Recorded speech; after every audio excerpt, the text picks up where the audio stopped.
సత్సంగం సత్సంగం భగవంతుని లీలలు సాధు సత్పురుషుల గాథలు మహాత్ముల జీవిత గాథలు భగవంతుని తత్వం తెలుసుకునే ప్రయత్నమే సత్సంగం. ఈ సత్సంగం వినండి, వినిపించండి, వింటూనే ఉండండి. సత్సంగం ఈ సత్సంగం.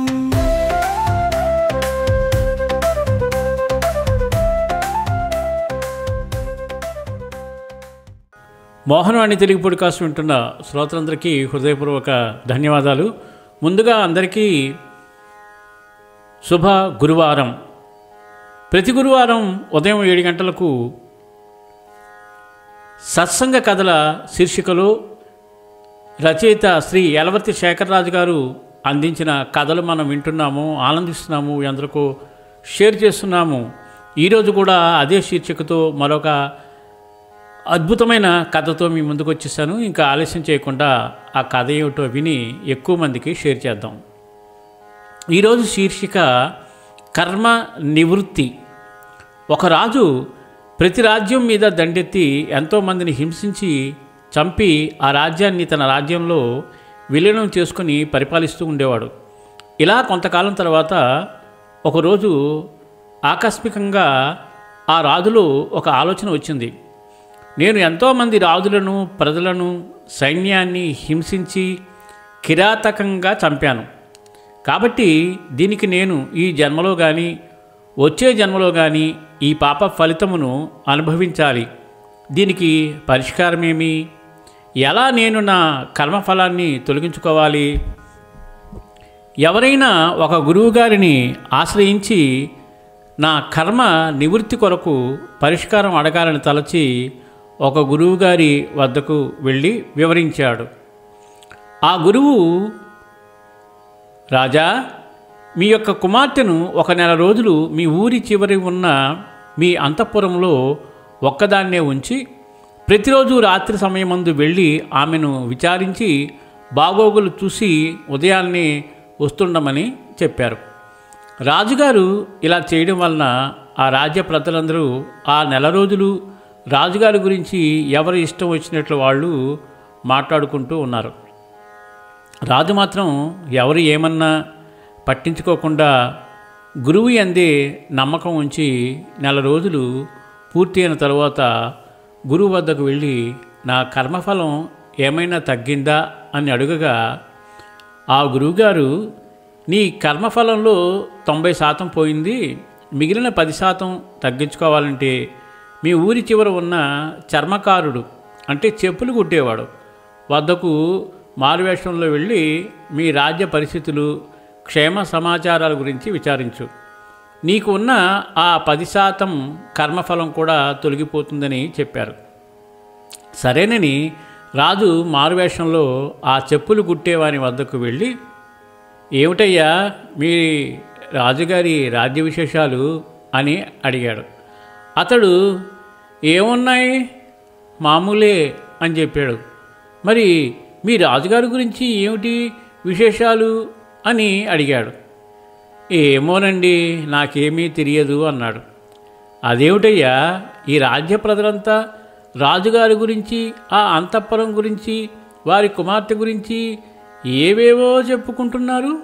నీ వద్దకు ఎంతోమంది వస్తూ ఉంటారు, పోతూ ఉంటారు. అదేమిటి, నీకేమీ తెలియదంటావు?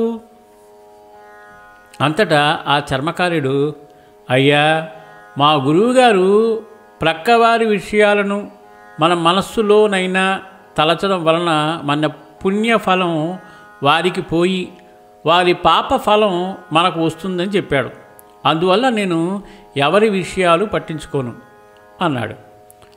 ఆ రాజు, మీ గురువుగారు ఎవరు అని అడగగా, మీ గురువు లక్ష్మయ్య గారి అన్నయ్య రామయ్య గారులే అని చెప్పాడు. ఇక్కడ గమనించవలసిన 2 విషయాలు ఏమిటంటే, రాజుగారి గురించి నెల రోజులు ఆ రాజ్య ప్రజలు ఏవేవో నిందలు చెప్పుకోవడం, వలన రాజుగారి కర్మ ఫలితం అంటే పాప ఫలితం ఆ రాజ్య ప్రజలకు పోయి వారికి ఉన్న పుణ్యఫలం రాజుగారికి దక్కడం వలన తనకున్న కర్మఫలంలో 90% పోతుంది. అలాగే గురువు జ్ఞానం ఆజ్ఞను ధిక్కరించకుండా రాజే ఉండి కూడా ఒక చెప్పులు కుట్టేవాని వద్దకు వెళ్ళడం వలన మిగిలిన 10% కర్మఫలం కూడా తొలగిపోయింది.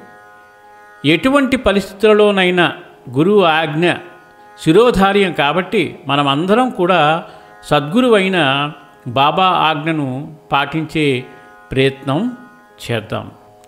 గురువుగారి మాట అంటే అది వేదవాక్యే. పూర్వకాలం శిష్యులందరూ కూడా ఆ రకంగా గురువు ఆజ్ఞని శిరసావహించేవాళ్ళు. ఎంత కష్టమైనా ఎంత నష్టమైనా ఏదో గురువుగారు మన మంచి గురించి ఆలోచించి చెప్పారు, మనం చెయ్యాలనే ఒక దృక్పథంతో ఉండేవారు. ఆ రకంగా గురువుల్ని నమ్ముకుని సేవించి శిష్యులు మన భారతదేశంలో ఎంతో పేరు ప్రఖ్యాతులు సంపాదించారు. అయితే ఇప్పటికీ కూడా చాలా కొద్దిమంది మాత్రమే గురువు యొక్క ఆజ్ఞను పాటిస్తున్నారు. ఏది ఏమైనా కాలాలు మారినా గురువు గురువే. గురువు యొక్క ఆజ్ఞను ఖచ్చితంగా అందరూ పాటించే ప్రయత్నం చేద్దాం. అలాగే ఆ షిరిడీ సాయినాథుని యొక్క ఆశీస్సులు పొందుదాం. సర్వే జనా సుఖినో భవంతు, లోకా సమస్తా సుఖినో భవంతు. ధన్యవాదాలు. స్వస్తి.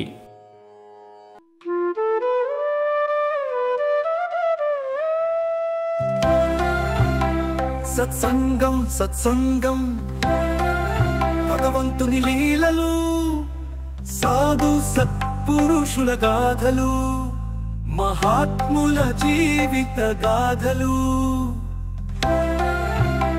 భగవంతుని తత్వం తెలుసుకునే ప్రయత్నమే సత్సంగం. ఈ సత్సంగం వినండి, వినిపించండి, వింటూనే ఉండండి. సత్సంగం ఈ సత్సంగం.